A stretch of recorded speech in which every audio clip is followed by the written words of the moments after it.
On February 17, 2019, a man was discovered lifeless in a luxurious suite at the Conrad Hotel in Cairo.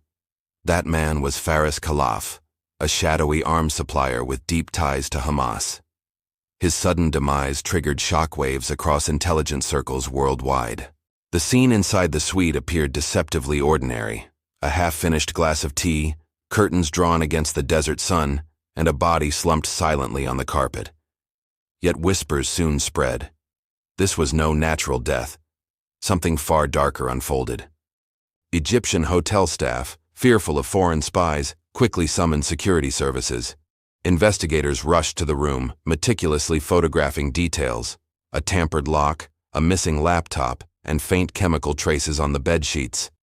It became clear that this was a precision operation. Witnesses recalled seeing foreigners checking in days earlier, traveling under impeccable European passports. Their movements, subtle but deliberate, suggested more than simple tourism.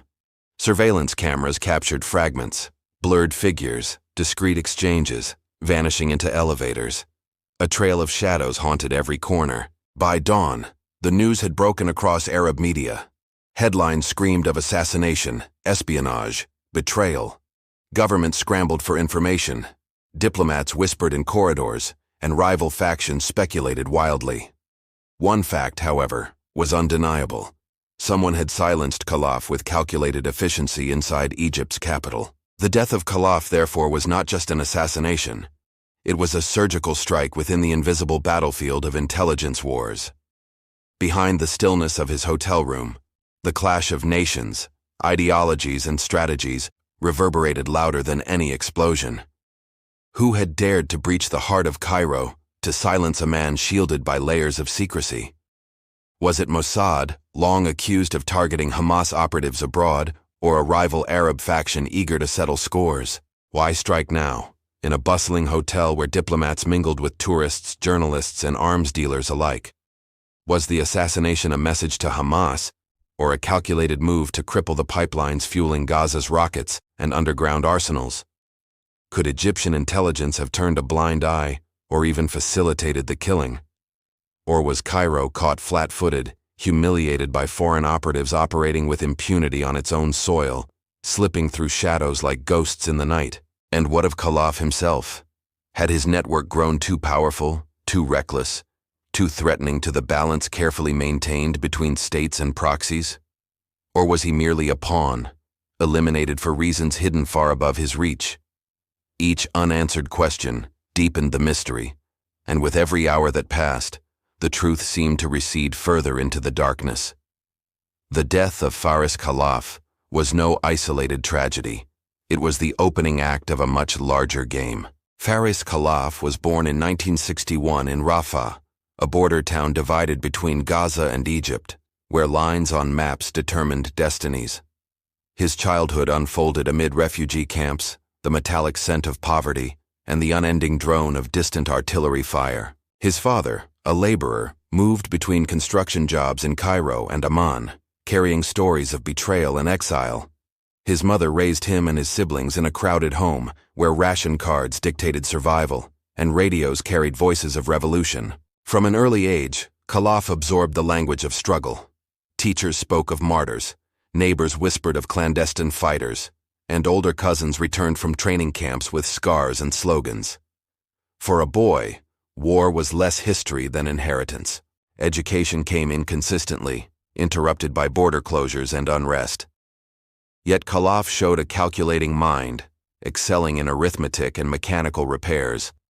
He learned to strip apart radios, repair truck engines, and improvise tools, skills that would one day prove invaluable in darker trades. In adolescence, the border itself became his playground and teacher. Smugglers darted across sandbanks at night, ferrying goods and people. Khalaf observed their methods, memorized patterns, and understood that power belonged not to politicians, but to those who controlled routes. By his teenage years, he was already running errands for older men who trafficked contraband cigarettes and spare parts. These acts were small, but they formed the foundation of a worldview. Borders were obstacles, not boundaries, and profit lay in movement. The wars of 1967 and 1973 framed his formative years. Each conflict pushed his family deeper into hardship, but also deeper into defiance. With every Israeli incursion, every destroyed home, his anger simmered, fusing with the practical knowledge of survival. When Khalaf turned 18, Gaza was choking under curfews and crackdowns. His peers threw stones in intifada clashes. He instead learned to procure fuel and spare weapons for underground cells. While others became street fighters, he became a supplier in embryo. By the early 1980s, he had already forged ties with traders in Sinai and Cairo. He appeared to be another young man seeking work, yet beneath that facade, his true apprenticeship had begun. The path toward arms dealing was already set. Faris Khalaf was not merely a smuggler driven by profit. He cloaked his ambitions in ideology, adopting the rhetoric of resistance. To him, weapons were not merchandise, but instruments of defiance, a way for the powerless to strike back against stronger enemies. Unlike fiery street orators, Khalaf rarely spoke in public. He preferred whispers over speeches, contracts over slogans. Yet those who knew him claimed he held a quiet conviction that armed struggle was destiny, not negotiation. For him, compromise equaled betrayal. Still, his ideology carried unusual pragmatism. He cultivated ties not only with Islamists, but also with secular militants and opportunistic criminals. To Khalaf, loyalty mattered less than logistics. What counted was who could move crates, bribe officials, and deliver without delay. His personal habits were equally telling. He disliked alcohol but chain-smoked Egyptian cigarettes, leaving yellowed fingerprints on documents. He had a fondness for Turkish coffee brewed strong and bitter, and he meticulously organized his papers in battered leather folders that traveled everywhere. Khalaf was also deeply superstitious. Associates remembered him fingering a small talisman, an heirloom said to have belonged to his grandfather during tense negotiations. He believed certain days of the week were cursed, scheduling shipments only under auspicious dates. Yet contradictions defined him. He was intensely private, rarely photographed, yet also vain about his appearance, insisting his suits be pressed and his shoes polished. Beneath that polished veneer lurked a man who balanced faith, superstition, and ruthless calculation in perfect equilibrium. Within militant circles, Faris Khalaf was rarely addressed by his real name. To Hamas fighters, he was Abu Fajr, the Father of Dawn, a title suggesting that his shipments brought the first light of battle to otherwise desperate nights. Among smugglers in Sinai and Sudan, he carried another moniker, the Banker. This was not for wealth, but for reliability. If Khalaf promised rifles, they arrived. If he guaranteed passage, crates appeared. His word became currency in hidden economies. Ironically, intelligence files often dubbed him the Ghost. Western analysts noted his ability to vanish between jurisdictions, to appear under fresh identities in airports, to slip across checkpoints with papers that seemed almost enchanted in their flawless construction. Khalaf himself nurtured this mythos. He seldom allowed photographs and refused phone recordings. He preferred face-to-face meetings, where he projected calm and control. In his own mind, he was less criminal than strategist, a silent general arming invisible battalions. The shift from smuggler to militant facilitator did not occur overnight. In the early 1980s, Khalaf's dealings were primarily economic, small cargoes moving between Sinai and Gaza. But the eruption of the First Intifada in 1987 pulled him inexorably into political struggle. Streets filled with stone-throwing youth and bloodied protesters convinced him that survival alone was insufficient. Arms became not just trade, but necessity. Khalaf began supplying fledgling Hamas cells, believing their ideology would channel anger into organized defiance rather than chaotic riots. By the 1990s, his connections widened. He traveled frequently to Khartoum and Damascus, cities that functioned as crossroads of exiles, arms brokers, and intelligence cutouts. In hotel lobbies, he shook hands with Iranian liaisons who offered crates instead of promises. Gradually, his role expanded from middleman to trusted conduit. He secured financing, arranged transport ships disguised as humanitarian carriers, and ensured that coastal routes through Port Sudan remained viable. To militants in Gaza, his presence became synonymous with steady lifelines of weaponry. Unlike fiery ideologues, Khalaf avoided speeches or declarations. His politics were pragmatic, rooted in logistics rather than doctrine. Yet his choices tethered him tightly to Hamas. Every shipment tied his fortunes deeper into their struggle, binding his future to theirs. Thus, by the dawn of the new millennium, Khalaf was no longer a traitor who brushed against politics. He was an architect within the shadow war, a man whose smuggling routes and coded contacts mattered as much as speeches or battlefield victories.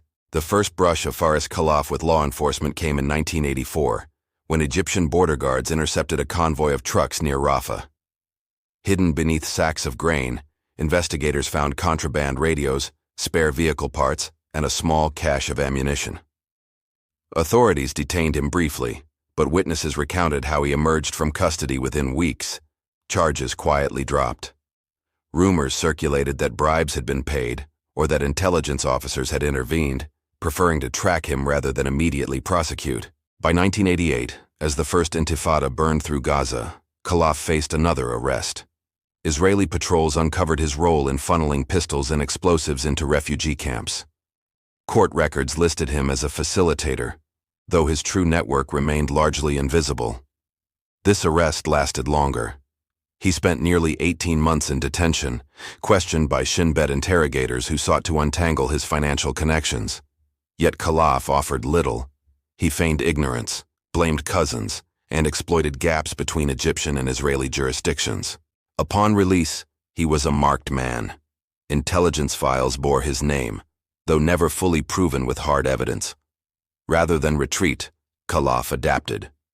He switched tactics, using third-party smugglers, front companies, and increasingly sophisticated covers to evade surveillance. Ironically, every arrest only strengthened his reputation. In militant circles, surviving detention was proof of loyalty and resilience. To recruits, he was the man who outwitted interrogators, who walked free while others vanished into cells. His myth only deepened. During his 18 months in Israeli custody, Faris Khalaf claimed he endured relentless interrogations. Fellow detainees later recounted stories of isolation cells chilled to freezing, endless questioning under harsh lights, and threats against his family designed to break his silence. Khalaf emerged with a hardened resolve. He began framing himself as a survivor of torture, weaving tales of resilience that elevated his standing. Whether every detail was true or exaggerated mattered less than the aura it created around him. In militant narratives, he became not just a smuggler but a martyr in waiting, a man tested by his enemies yet unbroken. The mythology of his captivity became a recruitment tool, inspiring younger fighters to trust his guidance unconditionally. Privately, Khalaf rarely elaborated on his time inside, but associates noted subtle changes. He grew more calculating, less trusting, and deeply paranoid of surveillance. His time in prison had not crushed him.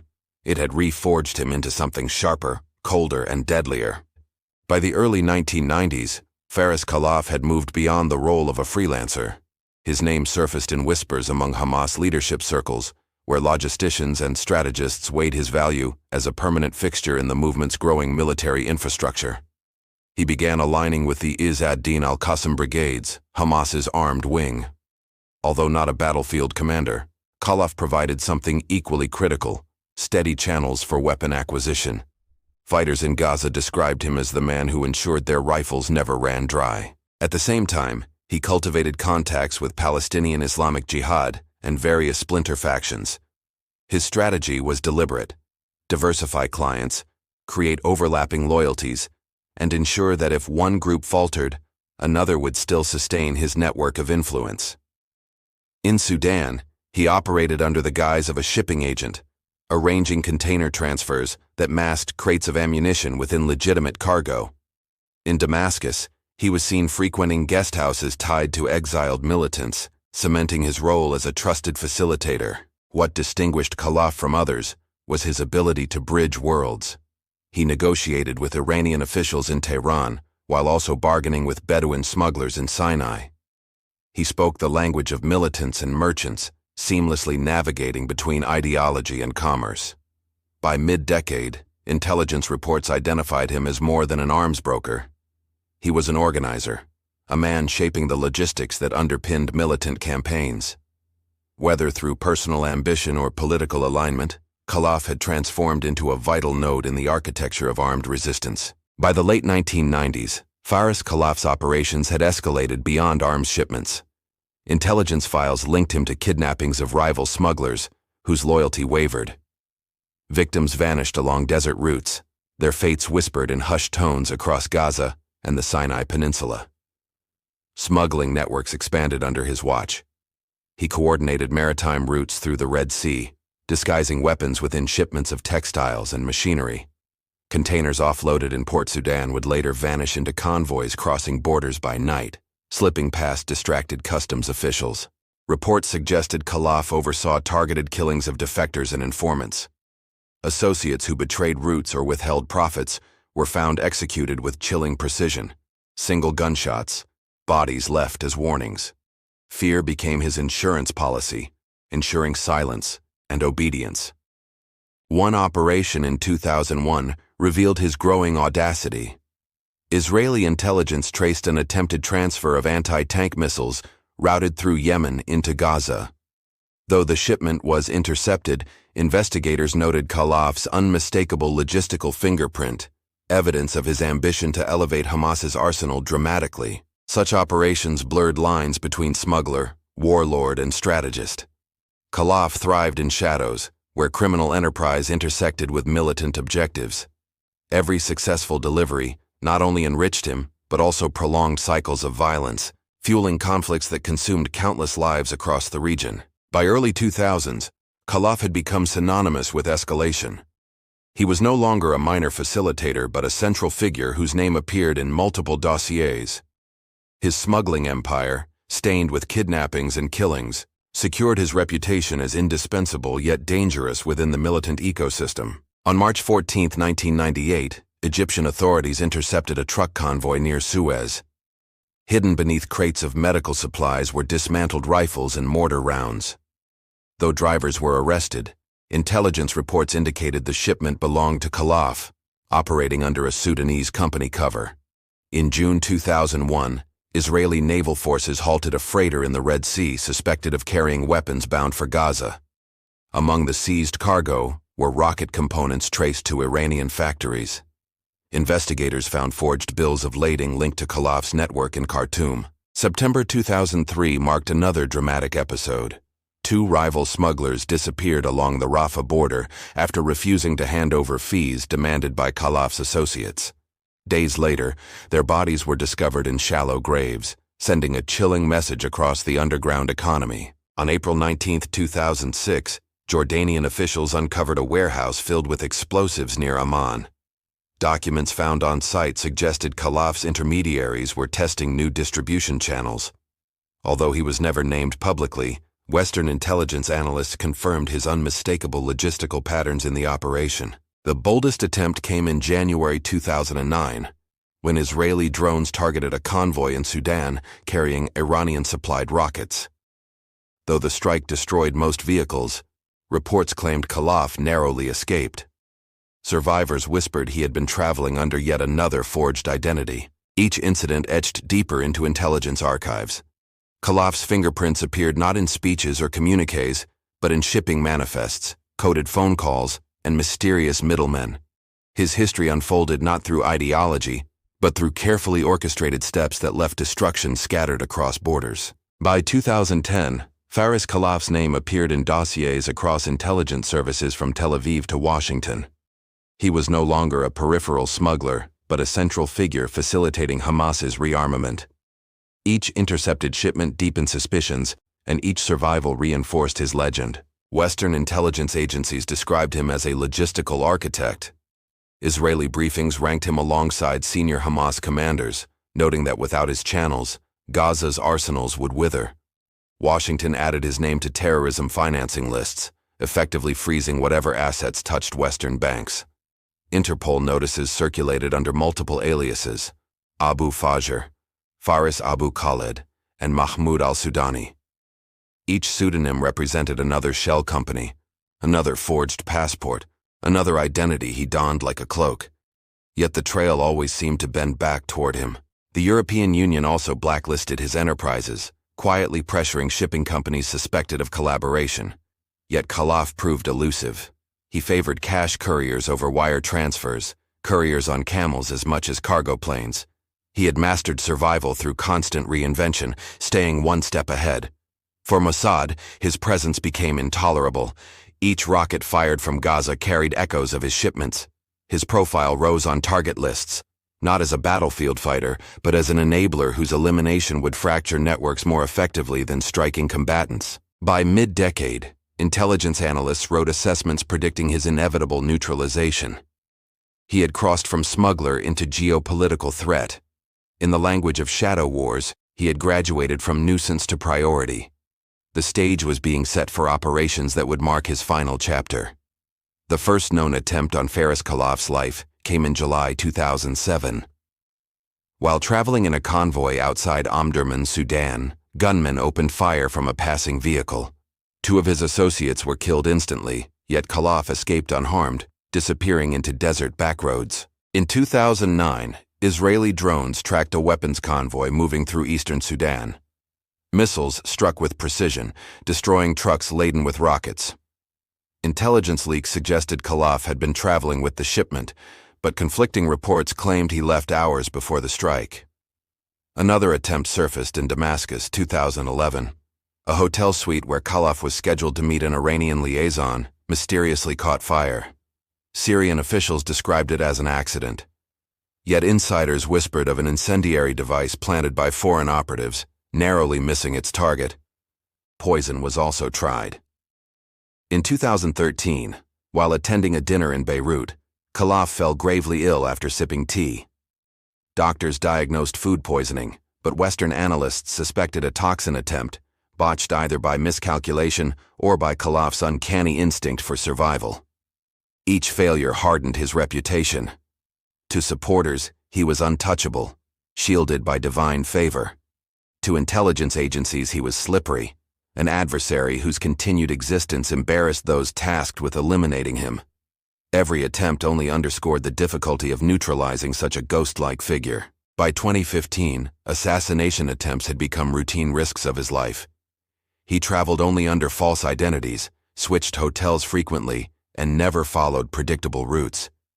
Yet behind every move lurked invisible hunters, patiently waiting for one lapse to deliver a fatal blow. By the late 2010s, whispers circulated in intelligence corridors that Khalaf's days were numbered. His survival record was impressive, but history offered a grim pattern. Every figure who rose too high in the shadow economy eventually met their downfall. Mossad dossiers described him as Priority 1. Western partners noted his uncanny ability to rebuild networks after each disruption. Yet analysts warned that such resilience only sharpened resolve in Tel Aviv to finish the hunt, whatever the diplomatic costs. Even his allies sensed the encroaching storm. In Gaza, militants referred to him with reverence, but also fear, knowing his visibility had grown dangerous. They speculated that each phone call, each hotel stay, might already be under surveillance. Khalaf himself seemed aware. Associates described him as restless, pacing hotel rooms, insisting on multiple escape routes. Yet no amount of caution could erase the inevitability pressing in. For men like him, there were only 2 exits, prison or death. And so, like a slow-closing vice, the machinery of intelligence operations drew tighter. The world did not know when or how, but the ending of Faris Khalaf's story was no longer a question of if, only when. The story of Faris Khalaf cannot be separated from the broader conflict that shaped his world. The Arab-Israeli struggle, stretching back decades, provided both the justification and the demand for men like him, operating in shadows to sustain militant resistance. The wars of 1948, 1967, and 1973 had redrawn borders, displaced populations, and entrenched bitterness. Generations in Gaza grew up under blockades, military incursions, and failed negotiations. Each shattered ceasefire renewed hunger for arms, ensuring Khalaf's services remained indispensable to factions. The First Intifada in 1987 gave rise to Hamas as both political and military force. Its armed wing, the Qassam Brigades, required steady streams of weapons. For them, Khalaf represented more than a smuggler. He was an artery sustaining their fight.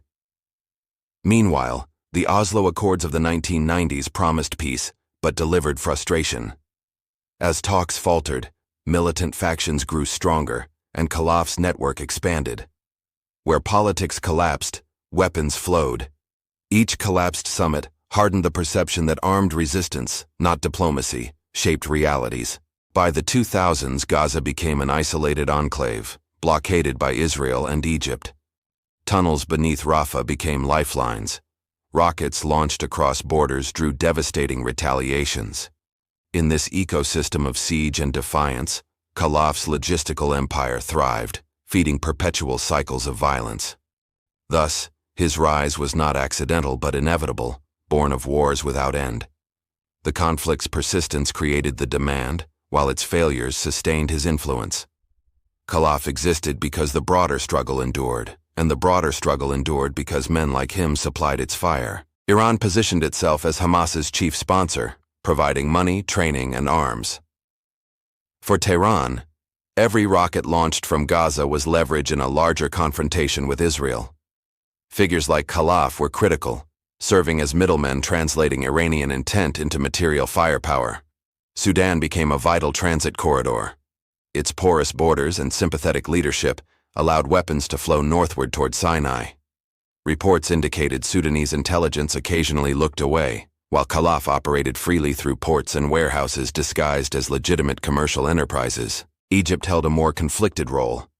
Officially, Cairo condemned smuggling operations, sealing tunnels and intercepting cargo. Yet corruption and local complicity often undermined these efforts. Khalaf exploited these contradictions, bribing officers while staying useful to factions Egypt occasionally leveraged politically. Syria, under the Assad regime, granted sanctuary to exiled Hamas leaders in Damascus. There, Khalaf brokered connections, arranging shipments through Syrian ports. Damascus saw him as useful against Israel, even as it denied direct involvement, cloaking support beneath layers of plausible deniability. Western nations, led by the United States, labeled Khalaf a facilitator of terrorism. Washington's sanctions targeted his shell companies, freezing accounts whenever discovered. Yet despite designations, his networks proved resilient, relying on cash couriers and informal hawala systems to bypass scrutiny. Israel's position was unequivocal. To Tel Aviv, Khalaf was not a smuggler, but a strategic threat, whose elimination was essential to weakening Hamas. Each intercepted shipment became justification for covert action, pushing his name higher on Mossad's kill lists with every passing year. Faris Khalaf mattered because he was more than a courier of weapons. He was an engineer of continuity, ensuring that even under siege, militant groups in Gaza never ran dry. His logistics transformed scarcity into resilience, prolonging conflict despite overwhelming external pressure. Unlike battlefield commanders whose deaths created martyrs but left organizations intact, Khalaf represented infrastructure. He was the connective tissue linking suppliers in Iran, routes through Sudan, and tunnels beneath Rafah. Eliminating him threatened to unravel webs more fragile than leaders admitted publicly. His ability to transcend ideology amplified his influence. Khalaf supplied Hamas, but also dealt with factions like Islamic Jihad, sometimes even negotiating with opportunistic criminal syndicates. This flexibility made him irreplaceable, a rare figure trusted across otherwise fractious militant ecosystems. Internationally, he embodied the challenge of modern insurgencies, figures who straddled lines between criminality and politics, commerce and ideology. Sanctions weakened politicians, strikes removed commanders, but men like Khalaf operated in gray zones, invisible yet essential, shaping wars from hotel rooms and border outposts. Khalaf's importance lay not only in weapons delivered, but in the psychological assurance he provided. Fighters believed that as long as Abu Fajr lived, rockets would arrive, rifles would be supplied, and battles could continue. His death threatened both supply and morale. In short, Faris Khalaf mattered because he was a hinge in the machinery of conflict. To his allies, he was lifeline. To his enemies, he was a tumor. His existence symbolized both the persistence of resistance and the necessity of its eradication. In early February 2008, Cairo International Airport processed thousands of travelers daily. Amid the crowds, a handful moved with deliberate calm, carrying forged passports and luggage tagged under false names. These were the operatives, dispatched under aliases carefully constructed by their handlers. They arrived separately, spaced across days to avoid suspicion. One flew in from Rome under the identity of a European consultant. Another landed from Nairobi, presenting documents that identified him as an aid worker. Each role was rehearsed meticulously beforehand. Their accommodations were scattered. Some checked into modest hotels near Tahrir Square, blending with tourists. Others selected business-class suites near the Nile. Communication between them was minimal, restricted to encrypted devices and brief exchanges in pre-arranged safe meeting points. Cairo, with its labyrinth of traffic and layered communities, offered perfect camouflage. Operatives could vanish among diplomats, journalists, and traders. Yet each movement was choreographed. An arrival, a signature at customs, a fleeting smile to a hotel receptionist, all woven into practiced cover stories. By the time Faris Khalaf checked into the Mossad Hotel, surveillance teams were already in place. They shadowed him discreetly, logging his routines, mapping his interactions, and studying vulnerabilities. The hunters had arrived, and the trap was silently beginning to close. Operatives entered the Mossad Hotel in pairs, never together, each adopting personas fitting their covers. One posed as a telecom engineer, another as a business consultant. Their check-ins appeared unremarkable, their passports scanned without suspicion, their credit cards linked to false identities. Once inside, they began their quiet work. Cameras hidden in bags captured hallway traffic, while a technician disguised as a tourist wired small transmitters into hotel corridors. Khalaf's suite, positioned on the 5th floor, became the epicenter of their surveillance. Staff were unknowingly co-opted. A cleaner received generous tips, ensuring her schedule revealed Khalaf's habits. A bartender was observed noting his drink preferences. Every gesture of politeness masked strategic intent, weaving an invisible net of observation around the target. Khalaf's patterns emerged quickly. He preferred late-night meetings in his suite, rarely left the hotel except for brief errands, and always ordered tea before retiring. He used multiple phones, switching SIM cards, yet seemed unaware of the silent eyes tracking him. For days, the operatives blended seamlessly into Cairo's chaos. Tourists strolled through the lobby, diplomats discussed politics over coffee, and somewhere in between, trained professionals recorded every step of a man marked for death. The stage was set for execution. The morning of February 19, 2008 began like any other at the Mossad Hotel. Guests streamed into the lobby, newspapers rustled, and sunlight filtered through glass panes. Yet hidden among the routine, operatives synchronized their watches and quietly initiated the plan. Surveillance teams confirmed Khalaf's movements. He had breakfast in his suite, receiving tea and bread from room service at 8:30 a.m. Operatives monitoring CCTV feeds observed his routine, noting he avoided public spaces, preferring to remain in his private quarters. By midday, decoy operatives departed visibly, checking out with luggage. Their purpose was distraction, ensuring any later investigation recalled normal guests leaving the premises. Meanwhile, the core team stayed behind, maintaining appearances of business travelers in the hotel lobby. At 2 p.m., Khalaf met briefly with two visitors, believed to be local intermediaries. They departed after 20 minutes, leaving the target alone again. Surveillance logs indicated he appeared relaxed, pacing slowly before returning to his suite and drawing the curtains. As dusk approached, operatives began positioning. One infiltrated the service corridors, disguised as hotel staff. Another loitered near the elevator, ready to intercept if Khalaf suddenly left his room. Every role was pre-assigned, every move rehearsed with surgical precision. By nightfall, Cairo's streets outside thundered with traffic, horns echoing endlessly. Inside the hotel, however, silence reigned in the corridors near Khalaf's suite. Operatives tightened their circle, monitoring doorways, intercepting phone activity, and awaiting the precise moment when entry would be risk-free. At 10 p.m., the decision was made. The hotel hallways were quiet, staff rotation minimal, and the target's lights remained dim. A signal passed through encrypted devices. The hunters moved into position. The long-anticipated final act was about to begin. The operatives carried nothing that would draw suspicion. Their tools were compact, disguised within ordinary luggage. Lock-picking kits resembled pen cases, fiber-optic cameras hid inside keychains, and electronic bypass devices were no larger than cigarette lighters, easily concealed during transit. Entry to Khalaf's suite was achieved not through brute force, but finesse. A disguised technician intercepted the electronic key system, cloning a MasterCard. Within seconds, the operatives could slip inside, leaving no trace of tampering on hotel records. Inside the suite, chemical vials and syringes were prepared.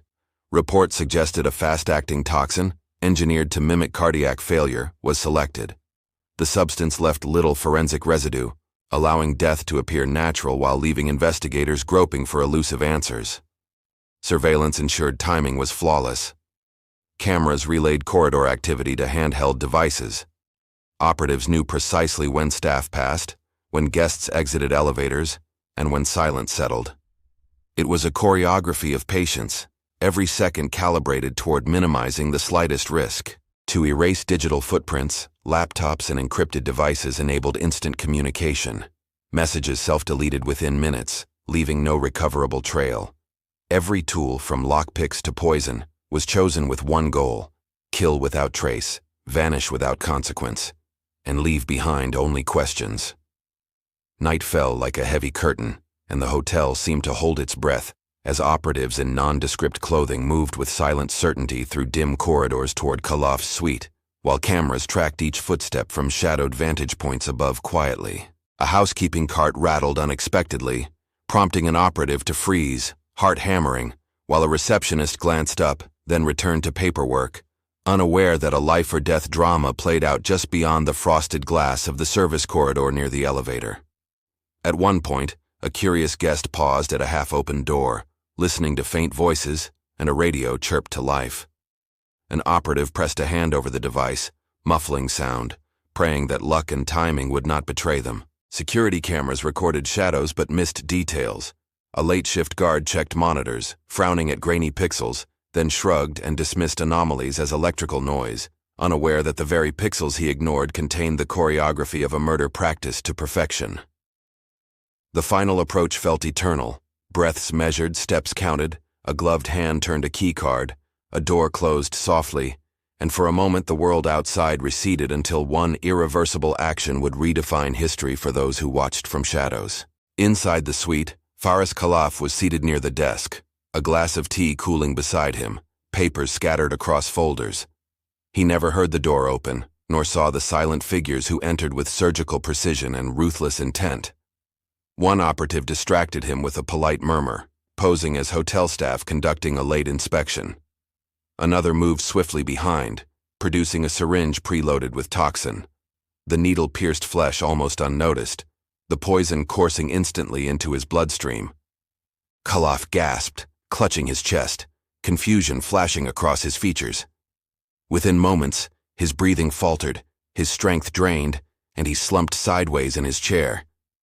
To any observer, it was the portrait of sudden cardiac failure.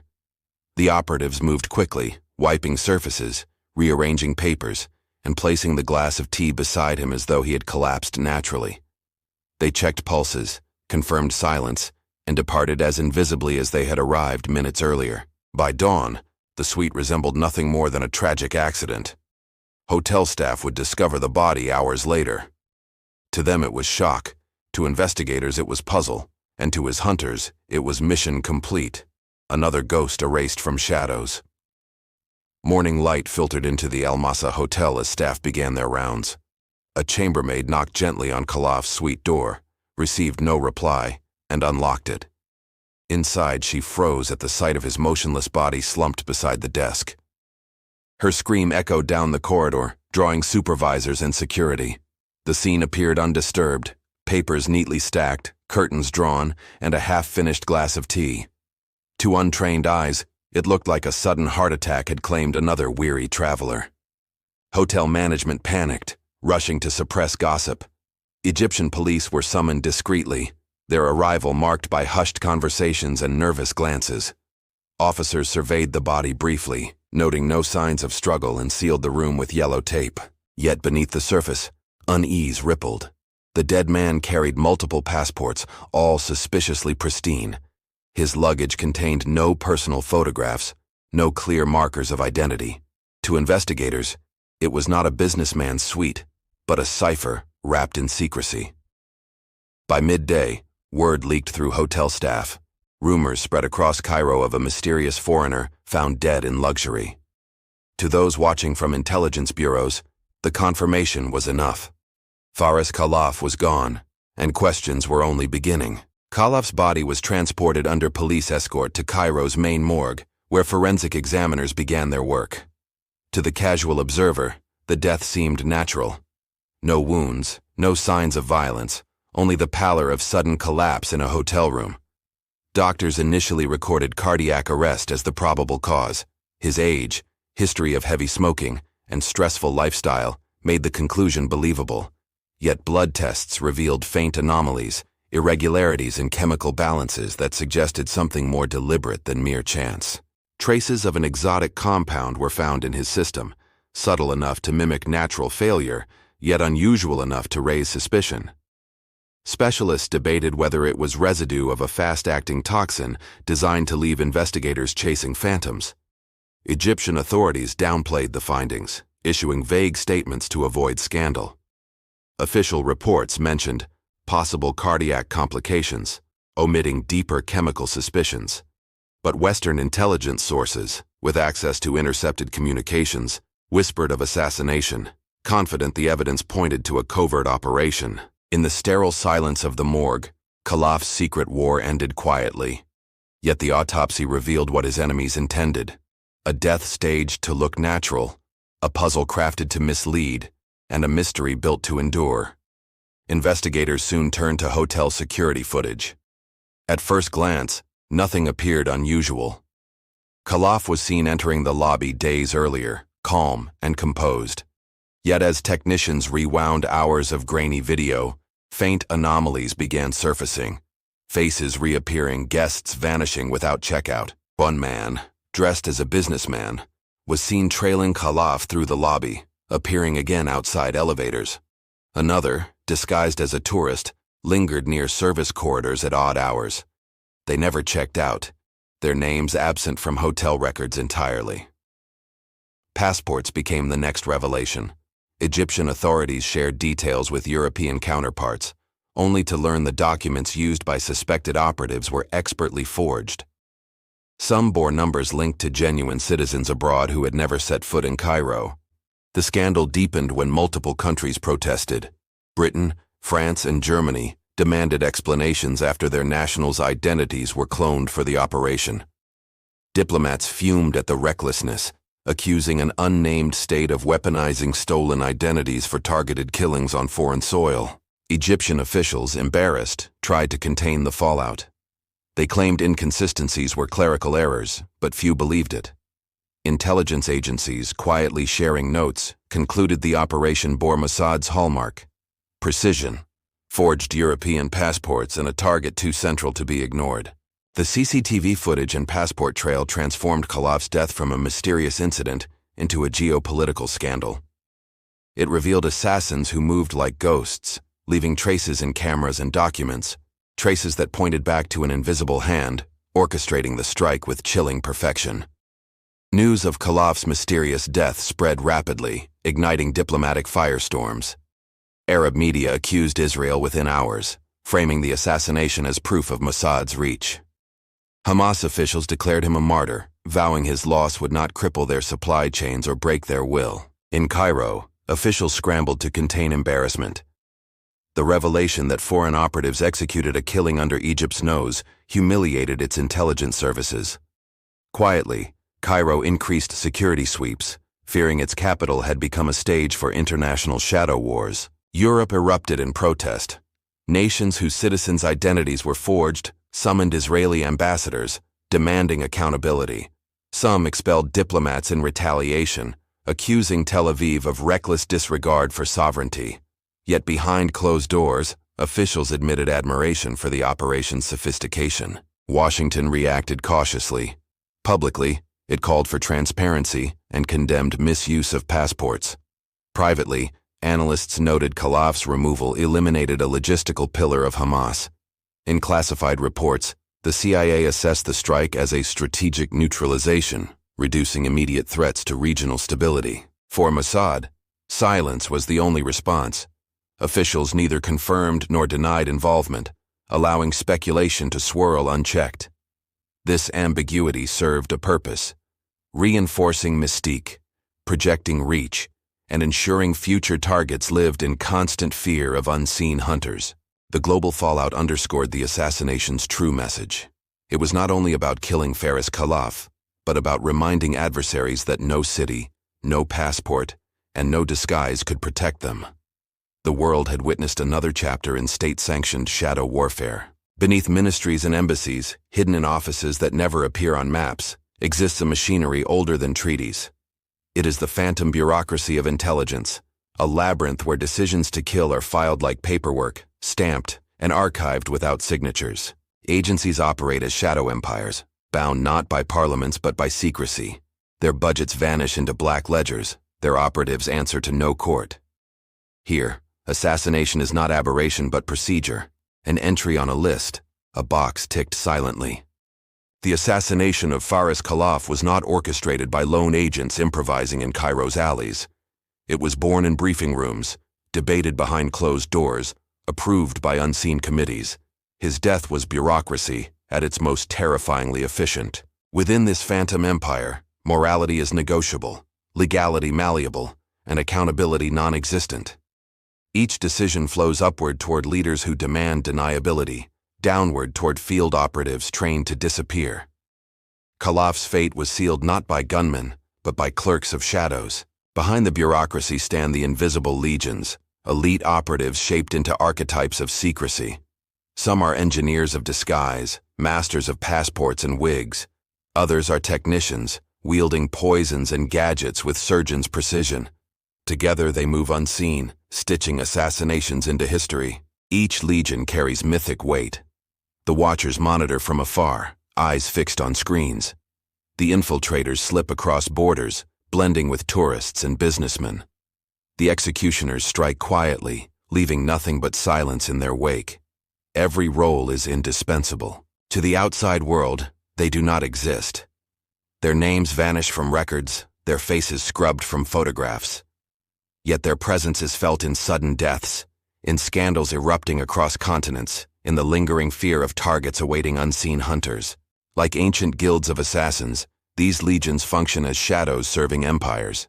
They do not question policy, they embody it. When Khalaf fell in his Cairo suite, it was not men who killed him. It was an entire invisible order at work.